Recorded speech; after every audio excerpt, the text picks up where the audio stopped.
All right, YouTube, how you doing? Welcome back to the channel. It is Monday, October 28th. We got 11 NBA games to dive into in today's video. Like we always do, we're going to go through each of these games. I'm going to give you my lean on the side. I'll give you my lean on the total, talk about any of the player props that I'm liking in that game as well. But as always, guys, keep an eye on the pinned comment for all of my final plays. If you do want to fade me, all of those plays will be listed for free in the pinned comment. So we got good news and bad news. The bad news is more relevant. Yesterday, we go 0-2 in the NBA. We had a Hawks and Thunder same game parlay. 2 of the 3 legs hit. 1 came up shy. And then we had the Clippers Warriors over 221.5. That thing looked good for like half the game. And then they finished, 5 points shy. So yes, we are due the womp womp, or even the dustpan, I guess. We've dragged our feet a little bit in the NBA here to start the season, down a couple units. But like I keep saying, marathon, not a sprint. Not trying to make excuses, but I want more and more data. Like I feel like this early in the NBA, when we're looking at these games and breaking them down, there's a lot of guessing going on, or last year's data. So I'm still confident, but you know what? Like I say, you can always fade me. I'm way too average of a sports bettor to guarantee you that we're going to have a season like we did last year, going up 81 units. But like I said, there is some good news, and it's not relevant because we're talking NFL, but we went 8-0 in the NFL yesterday, and I would never bring out the money gun for the NFL in an NBA video, would I? I would. An 8-0 NFL night. Do I wish it was in the NBA? Hell yes.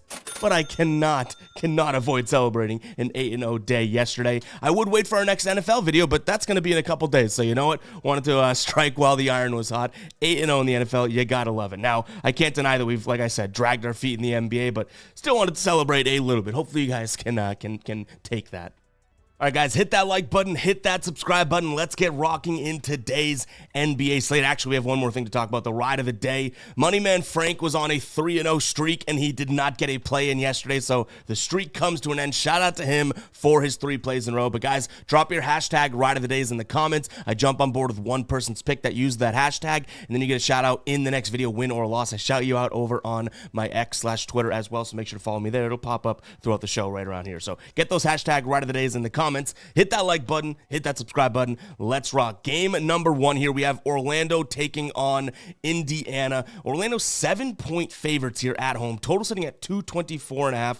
Orlando on the season has looked decent. Now they did drop that game against Memphis, but prior to that, they put in some work against Miami, right? Then they beat Brooklyn by 15. They lost 124 on the second night of a back-to-back here. 124 to 111 to Memphis. Indiana, on the other hand, has started the season rather sluggish. Now, they got their win against Detroit in night number 1. They only won by 6 points, though. They did cover their 5.5-point favorites. They lose to New York, and then they lose to Philadelphia, an injured Philadelphia. So the Pacers not exactly starting this season too hot. So I get why this line is at 7 points.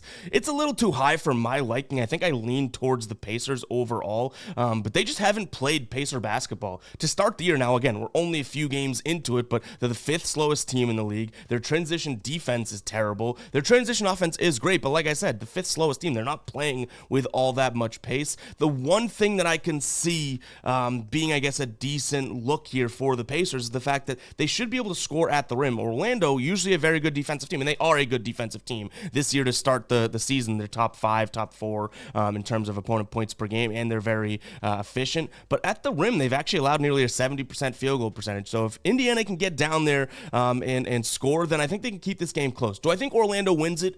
Most likely. They look really, really good. Like I said, their only loss being against Memphis, a team that ran on them, and they were on a back-to-back, you know what I mean? So if Indiana can keep it close by scoring at the rim, I like them plus the 7 points. Not exactly sure if that's got the strongest of chances of being a final play, just being honest. It's not my favorite spot overall because Orlando should be the better defensive team. So far, they look like a better offensive team, and they should win the rebounding battle. The one thing that I will say is Indiana has locked up the perimeter pretty damn well this season, so Orlando shouldn't score in big chunks with threes. So that's one thing there. But overall, I'll lean towards the Pacers. In terms of the total, it's at 224.5.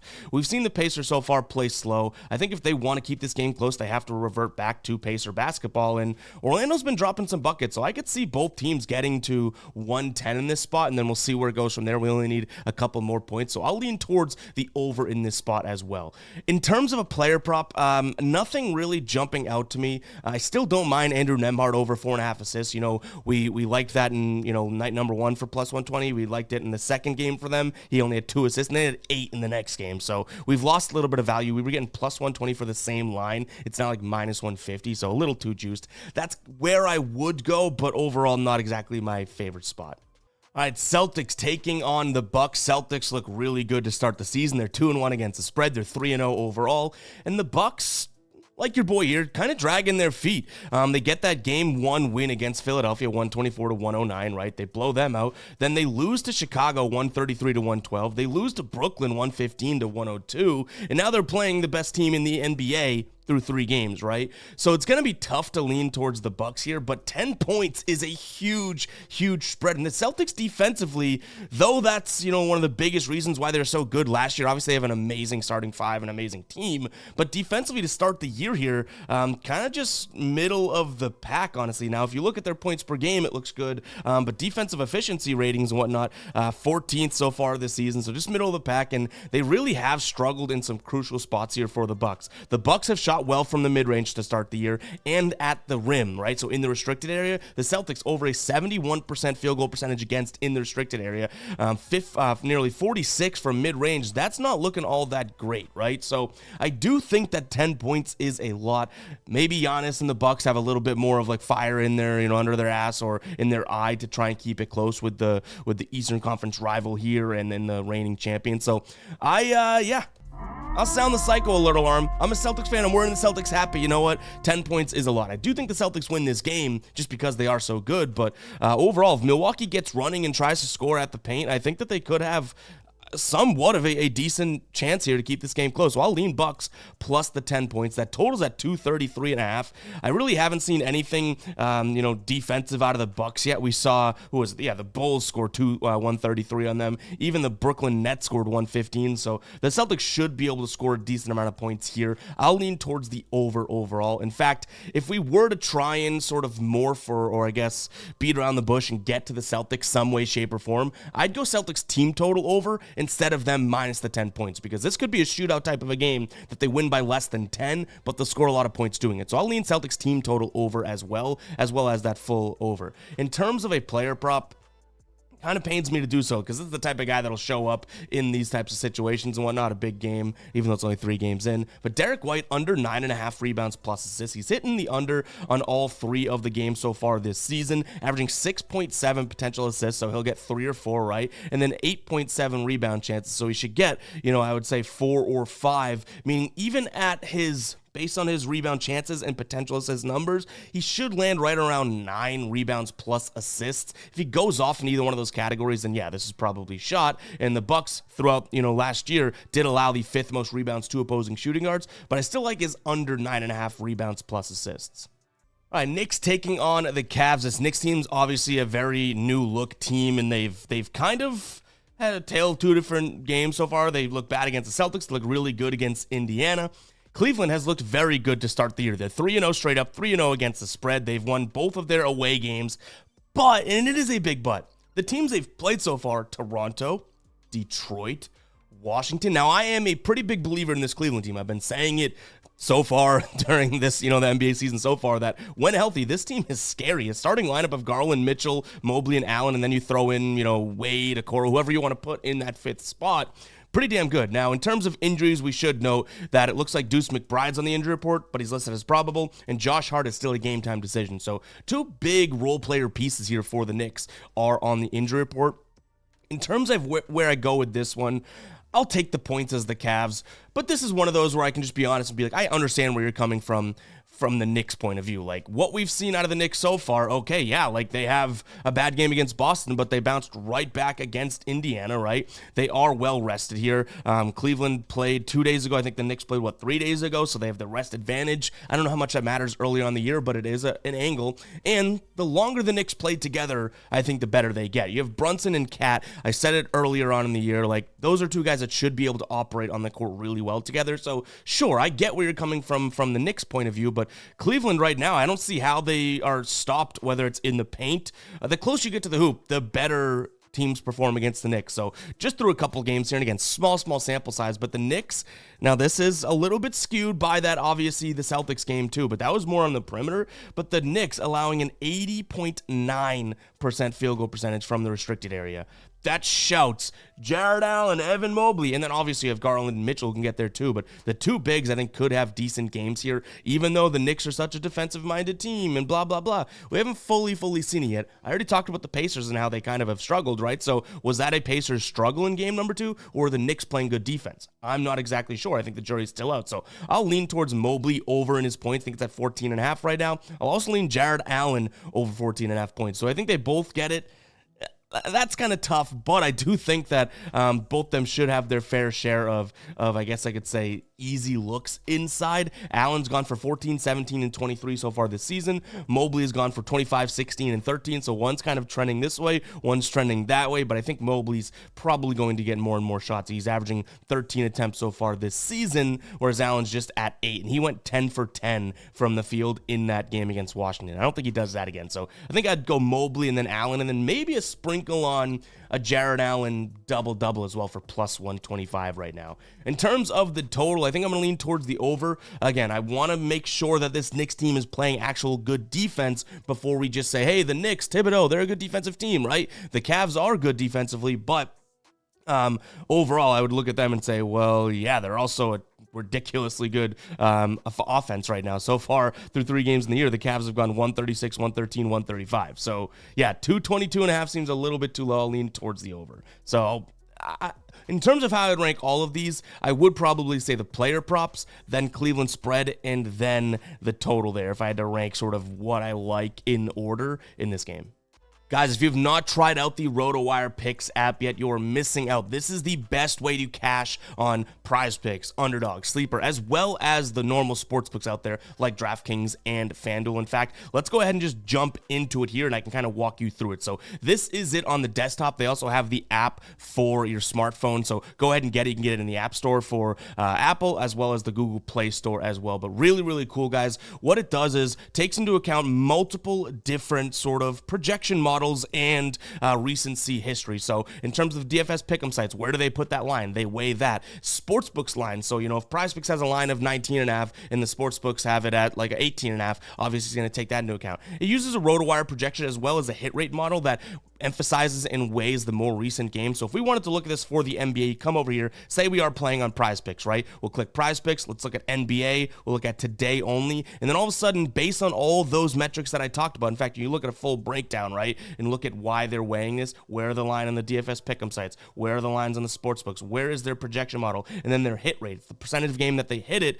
and they weigh the more recent games more, but you could see what RotoWire thinks are the more likely to go over plays here on the left, and then the more likely to go under plays here on the right. Really, really cool. They pretty much pick up all of that heavy lifting and do it for you. So if you want quick picks and you want educated and good picks that have been dove into really, really well, check out this RotoWire Picks app. Again, it's not just for PrizePicks. Say we were just looking for the best DraftKings edge plays out there in the NHL today, right? You can look at that. You can look at shots on goal specifically. Just go through and you get all these plays. If you want to click in, you can look at players' performance and whatnot as well as injury history and that type of thing. So really, really cool, guys. Go check it out. I'll have a link in the pinned comment as well as the description if you do want to go check out the RotoWire Picks app for all sports. We're focusing on NBA here, but like I'm showing you with NHL, they have everything. Go ahead and check it out. That link is in the pinned comment as well as the description.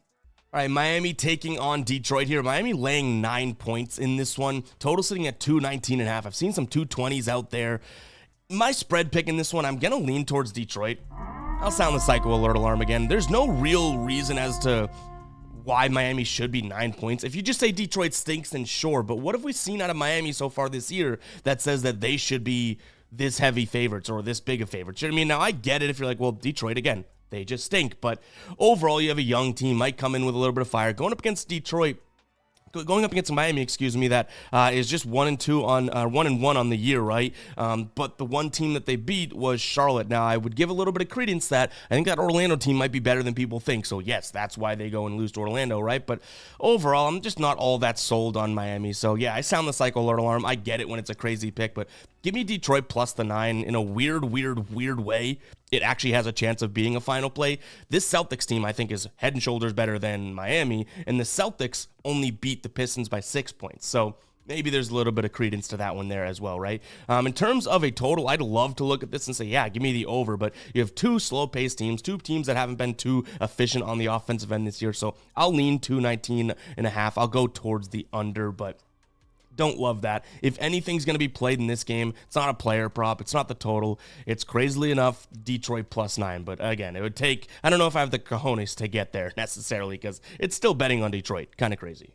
Moving on to another one that is not all that much of an interest to me, but we got the Hawks taking on the Wizards. Hawks 8-point favorites here in this spot. Another number in which I think is pretty damn high. Now, the Wizards do stink, so I don't want to sit here and be like, well, the Hawks don't deserve to be all that much of favorites over the Wizards, but it's kind of the same, like I'm talking about both sides of my mouth. It's the same thing we talked about with the Pistons, so I guess I'm not going to sound the psycho alert alarm because that thing's going to get bruised on the soundboard, but I'll lean towards the Wizards. It's actually moving the opposite direction. I saw it at 8.5. It's at 8 now. I've seen a couple 7.5s out there, so maybe this is the good side of it. The one thing I'll say is that last time they played, which was last year, the Wizards won 127-99. Does that necessarily matter? No, but it is a fact. Atlanta lost yesterday to OKC, so they're on a back-to-back as well. So, yeah, give me the Wizards plus the points. I don't know if I have the cojones with this one to get it to the final plays either. One thing that I could consider would be the over. Now, Atlanta is on a back-to-back, and they only scored 104 last night. But prior to that, they'd scored 120 and 125, and I don't think Washington's going to be all that great defensively, right? So far this season, Washington is allowing the most points per game to opposing teams, just through a couple games, though. But overall, give me the over. In terms of a player prop, I could be convinced, if I think about it long enough, I could be convinced of a Jordan Poole points plus assists prop. If you don't have his points, I don't mind his assists at +110 over 6.5, but points plus assists is what I would look at here. Atlanta, not exactly a great team when it comes to defending the point guard. Last season, most points allowed to the point guard position, fourth most assists allowed to the point guard position. Jordan Poole, traditional shooting guard, right, but playing point guard for this Washington team. If he gets the minutes, which he's played 32 minutes and then 24 minutes, but that was in a blowout. So if he does get the minutes, I think I like this spot for him. In games in which he does play 30 minutes, at least last season, he hit this more than half the time. I think it was like 52% of the time, but he's looked good to start the year, at least in that game against Boston. In Cleveland, again, they got routed and he sat, but he played a lot of minutes in that game against Boston. So hopefully we see something like that because he had 30 points plus assists in that one. So I want field goal attempts as well as just him to have the ball, and I think that we could see a potential Jordan Poole success game here, but kind of like betting on the Wizards, it's like, do I really have the balls to go and roll with Jordan Poole? Like, yes, he's looked okay in one game this year, but he kind of went right back to last year Jordan Poole in game number 2. Toronto taking on Denver, and man, oh man, do we have a lot of big spreads today, right? Like, there's a lot of NBA games on, I get it, but a lot of massive, massive spreads. Toronto here sitting at 9-point dogs at home on the season so far this year. They are 1-2, but 2-1 against the spread. They haven't played the easiest of schedule. They go Cleveland, Philadelphia. Now it is Embiid and Georgeless Philadelphia, but Philadelphia, they did get the win, and then they play Minnesota. But they covered against Minnesota. They're 14.5-point dogs. Denver, on the other hand, yet to get their first win. They played OKC and then the Clippers, so they haven't had the easiest of go either. They're 0-2 against the spread. This is their first away game of the season, so maybe that's something worth noting, but they should get a win at some point. This is the Denver Nuggets led by Jokic with a great cast and crew around him. Now, are they deep? No, I think people are going to overlook the fact that this is not a very deep Denver team. Ever since they won the championship, a few pieces have just been leaving, whether it's Bruce Brown or KCP, that type of thing. Like, they're starting Christian Brown in the lineup, which is, that says a lot, you know what I mean? Like, that should be like a 7th, 8th man on some teams. But overall, in terms of where I'd go with this one, I do think the Nuggets at some point have like a show-out game, and who's to say that this Toronto offense can, one, keep up with them, even though I shouldn't say keep up because Denver's actually scoring the fewest points to start the year, but their defense has been good. 3rd fewest points allowed. Now, only small sample size, I get that, but to me, there's not really anyone on the team, especially if RJ Barrett doesn't play again. Like, I think that this is a spot in which Denver can kind of dominate. So I'll lean towards Denver minus the 9 points. But just like I started with this part of the breakdown, I was like, why are these spreads are so high right now? So early in the year, we don't have all the matter of facts in front of us. It's tough to lean minus 9, but I think I have to here. I don't believe in this Toronto team. They're banged and bruised. One thing that I think that they could win is probably the rebound rate, but other than that, I don't think so. I think Denver should be a better perimeter defense. Denver should also be a better, perimeter offense in a sense, right? So, yeah, give me Denver minus the points. In terms of the total, I guess I have to lean towards the under. You have two pretty bad scoring teams here going up against one another, and one of them is pretty good defensively. Like, Toronto is not good defensively, but Denver really is. Now, player prop that I'm considering is Julian Strawther here, under 8.5 points, rebounds, and assists. I also don't mind his under in points, but he will come in and shoot a couple threes. If he hits one of those, we're in a tough spot there, but I don't really see him getting many assist opportunities or even rebound opportunities. So yeah, I'm going to lean towards this under 8.5. He's going to play some minutes because they're not deep, right? Like, he should get 15 to maybe 17 minutes per game. But to me, 8.5, him to get 9 stat categories, right? So points, rebounds, and assists, 9 in 15 minutes. He's going to need to be super productive, and that's not always the case. Like, that is not easy to do. So I think, yeah, we're digging deep for this one, but Julian Strawther under 8.5 rebounds plus points, rebounds, plus assists is going to be where we look in this case. All right, guys, if you do want to support what we got going on over here and pick up some great merch, head over to fademe.store and pick up some merch. We have the Gambler collection. This is my favorite stuff. This is the new Fall 24 collection. This rope hat is absolutely awesome. Comes in the black and white, the navy and the mint, turquoise white, gray navy, yellow navy as well. Really, really cool stuff. You can even see me rocking the Super Comfort hoodie. This is the Gambler 2.0 stuff in this picture. Nice little model on the front, even though my face is a little weird there. But nonetheless, guys, go check it out. We got tons of new products as well. Speaking of making money on a Sunday with our NFL plays, this has become one of our best sellers here. It comes in white and black. Go ahead and check it out. Use code Monday. You're going to save 10% off right now. Again, it's a way to support us and do what we're doing here. We get a lot of comments. How can I donate, or what's your Cash App? I'd rather you guys spend money on something that you'll actually get a tangible item in return for if you want to pick up some merch and kind of give back, right? So go check it out. But speaking of giving back, like, this is not just merch. This is legitimate product that we create. Like, we test everything. It's legitimate quality. It's not just slapping a logo on some bad garment. It's really good stuff. So go check it out, guys. Good price, cheap price for what you're getting. Go check it out. Fademe.store. I'll put a link in the pinned comment. Again, code Monday, 10% off. All right, we have the Spurs taking on the Rockets. This should be a good one. We have the Spurs 2.5-point dogs at home. Total sitting at 220 on the season. San Antonio 1-1 here, but at home is where they got their win. And who'd they beat? Oh, right, the Rockets here, 109-106. Houston is also they have one win on the season. They're 1-2. They beat Memphis in their second game, lost to Charlotte. They blew that lead, then beat Memphis, and then lose to the Spurs. I think in this spot, Houston bounces back. I think that these two teams are kind of right there with one another, and the fact that they just played a couple days ago leads me to believe that they'll split this little mini 2-game series early on in the year. So I'll lean Houston minus the 2.5 points, but it's kind of a crapshoot at this point. Both these teams have a little bit of advantage over one another in different categories. So San Antonio, the more offensive, efficient team. Houston, they definitely are the more defensively efficient team. When you get closer and closer to the hoop, you usually think of Houston as being kind of bad defensively in a sense because Sengun isn't the best defender. Jabari Smith might not always even be down there, but they've actually been okay closer to the hoop. So decent defense around the rim. What I will say is that the perimeter defense, at least from above the break threes, hasn't been all that great. Now they aren't allowing many threes being taken from above the three, but when they do, we are seeing them fall. So I have a couple player props that relate to that in just a second, but give me Houston. I'm going to trust that they're just a better defensive team. In terms of offense, like, San Antonio has kind of had ups and downs, right? They looked decent in that game against Dallas, and then they just started to fade it off. And then even in their win against Houston, they only scored 109, so they played good defense. Houston's offense kind of crapped the bed there. So I think this is going to be a defensive game, and I'm going to trust Houston in that sense. Now, the total's at 220. This can be a defensive game while still going over. We saw kind of a sloppy one. It was 109-116, so I am going to lean over in this spot. I think a few more shots fall in that one. Like, in that game,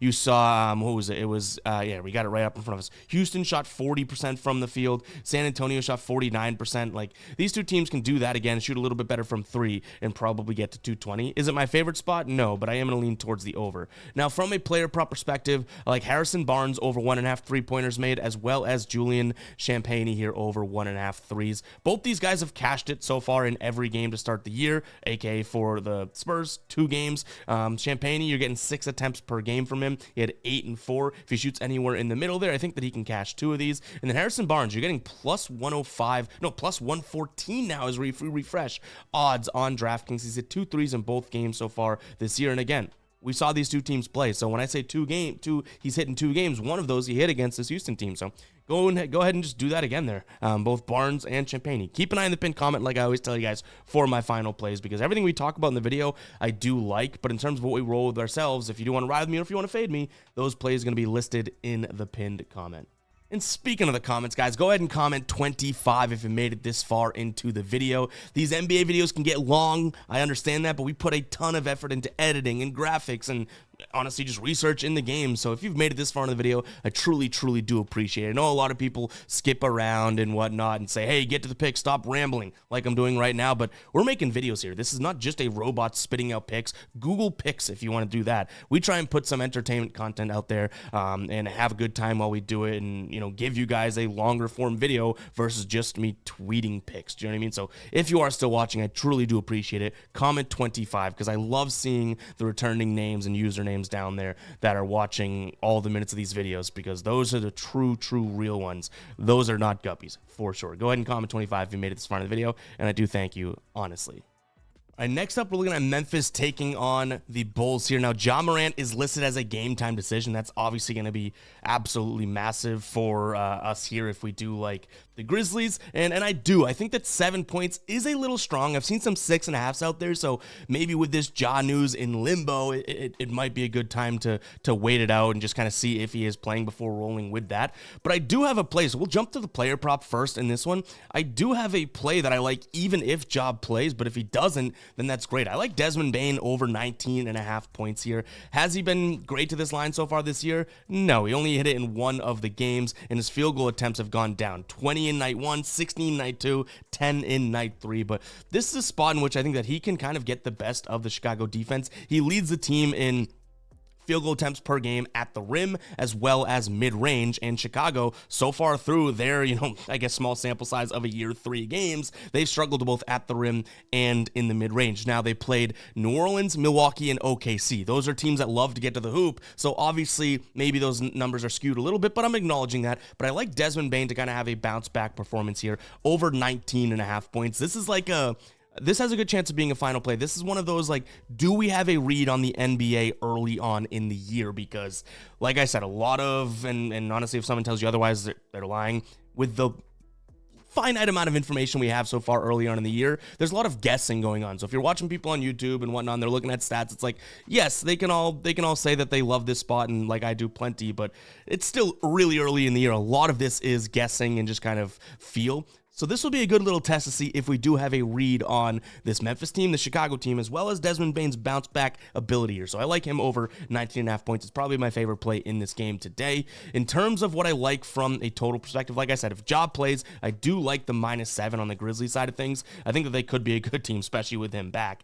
They beat Orlando, who I'm pretty high on Orlando, you know what I mean? In terms of a total, though, that seems pretty damn high. Now, you have 2 defenses that haven't looked all that great, but they're pretty efficient defenses. So you look at the raw numbers of opponent points per game, yeah, not tremendous, but so far, again, small sample size, you have the 7th and middle of the pack, 18th ranked, maybe a little bit worse than middle, defensive efficiency team. And so far, Memphis, when they are at home, they're looking pretty good. Now, at home, they only have that 1 game, and it was the win against, Orlando, right? So overall, I do think that we could see a little spark of defense here. So I'll lean towards the under as well. But again, I do think that Desmond Bane's spot, feel like we have a good read on it. Now, I consider myself a dummy with a microphone and a camera, so we'll see if we do, but I like his spot today. All right, Mavericks taking on the Jazz. In terms of injuries here, nothing major to note on either side, which is huge because I think if this Dallas team is healthy, they should have a pretty damn good year. They are on the spread right now, -11, which is obviously a huge number, but rightfully so, right? Like, this is a very good team. They're 1-1 in the season. They lost to the Suns, who I would say is a good team as well. Going up against the Jazz, who are yet to get a win, but they did keep that game close against Memphis. I'm going to lean Mavericks. I don't love it. I don't think 11 makes its way into being a final play. I'd much rather take a peek at a potential lean towards the over 232 in this spot. But overall, I am going to lean Mavs and then the over 232. From a player prop perspective, I want to see what we can get for a line here. I don't have it up right now, but Keontae George over 1.5 3-pointers made. If that's super, super juiced, then I probably don't like it. But you can get 2 right now, so 2 flat over on underdog. If this turns into obviously I guess you could, look at it and be like, well, if it's going to be 2.5, then it's going to change big time. Sure. But I still don't necessarily mind him over 2 3-pointers made if you want to take it on underdog or something like that. I also don't mind Colin Sexton in this spot. I think Colin Sexton could have a decent game. We haven't seen the best of seasons from him so far, but his last 2 games against Dallas, he went for 20 points. So maybe that's a look as well. And I like him to also potentially bang in a 3 here at 0.5. So if he just makes 1 3, is he going to take a bunch? No, he did take 2 against Golden State, but, for the odds we're getting 1 3, I could consider that as well. Suns taking on the Lakers. We've seen this matchup already this season. The Lakers won that one. We were on the wrong side of it, right? We liked the Suns in that one. They had the lead for the majority of the game, and like we said, this Lakers team is just performing really, really well so far late in the game. But, and it's worth noting here, they have not played an away game yet this season. So I'm going to lean towards Phoenix minus the 3.5 points in this spot. Now, Bradley Beal's a game time decision. If he doesn't play, we probably scrap this one. It doesn't necessarily make me want to jump to the other side of it. So FYI, I'm still Suns or nothing. But yeah, I like this spot for them to kind of get back here and get a little revenge. Now, the total sitting at 227.5 last time they played, 123 to 116. I don't see any reason why they wouldn't continue to try and play like that. Phoenix should be able to score in the paint. The Lakers should be able to score from the perimeter. Like, both teams have an advantage in this one. So I'm going to lean towards the Suns minus the 3.5 points, as well as a slight lean towards the over. I like just being transparent. I like the Suns a hell of a lot more minus 3.5 than the over, especially if Beal plays. And then from a player prop perspective, nothing all that much jumping out at me. Like, you want to look at the I guess you could say the players are going to try and get to the paint in terms of Phoenix, which if you look at that in the paint right now, Maxey, Kevin Durant is leading those in the paint, and then those field goal attempts from the restricted area. Bradley Beal's right there in second though, so that's going to be huge to note. One that we've been kind of hammering home and it's been working for us is also taking a peek at Devin Booker's with his assists. I like that even more if Bradley Beal does not play. So plus 130 for Devin Booker over in assists right now. He's cashed it. He's becoming close. He's cashed this in 1 game so far this season, but even in the ones that he hasn't cashed in, he's at 4 and 5 assists. We know he's going to get a lot of minutes and a lot of usage. So I do like this spot. I think he had like 7 or 8 potential assists against the Lakers in that game overall, that first one they played. All right, Kings taking on the Blazers. Another huge spread here. This is our last game of the day here. I would probably still lean towards the Kings coming off of, if they didn't lose to the Lakers, I might not like it as much, but the Kings are going to get a win at some point, much like we talked about Denver and laying the big number, right? The Kings are 0-2 so far this season. They were dogs in both of those games, but they lost close, heartbreaking ones. Like, at some point, they got to come out and win, and Portland's coming off of a spanking of the Pelicans. The Pelicans beat them in a game winner, Brandon Ingram over Anthony Simons. If you know, you know. That was kind of a big shot. By the way, they both have a kid with the same woman. That's why it's a if you know, you know. So Brandon Ingram was probably feeling himself after that. But the Blazers bounce back and win by 22 points the next game, right? Or 2 days. Yeah, the next game, but 2 days later. The Kings, though, looking for their first win. I think they come out here and smack it around. I don't necessarily believe in this Portland team, both from an offensive and defensive perspective. So, yeah, give me the Kings here in this spot. Sacramento does kind of struggle at stopping buckets at the rim. So maybe that's something that you want to consider if you do want to look at something like a DeAndre Ayton prop or something like that. But I'm actually going to go in a different direction. I'm going to go with a guy that's already cashed at least once for us this season. I'm going to look at Scoot Henderson. Now let's get his up-to-date line here because we have it written down, but Scoot Henderson, in terms of his points plus assists line, which I do like, is 18.5 right now. I like that spot. Sacramento should allow plenty of assists to the guard position. His assist line is 5.5 for plus money. I still like that, honestly, but I think that he's going to get out there and shoot the ball a decent amount as well. He's hit this in 2 of 3 games so far this season. I want him to play. He's averaging 13 potential assists, by the way, and 13 field goal attempts, but I like this spot. Last game against Sacramento, he had 28 points plus assists in 28 minutes. So yeah, Scoot Henderson over 18.5 points plus assists is definitely a look. If you like his assists just for plus money, I don't necessarily mind that either. But guys, that's going to wrap it up for today's show. Hope you guys did enjoy. If you did, make sure to let me know in the comments. Hit that like button, hit that subscribe button. The NBA season is in full swing. We're still rocking with the MLB playoffs. That'll be out shortly after this video. MLB World Series, I should say. NFL, we got tons of content on the channel, so hope you guys do appreciate it. Catch you guys in the next one, right? Peace out.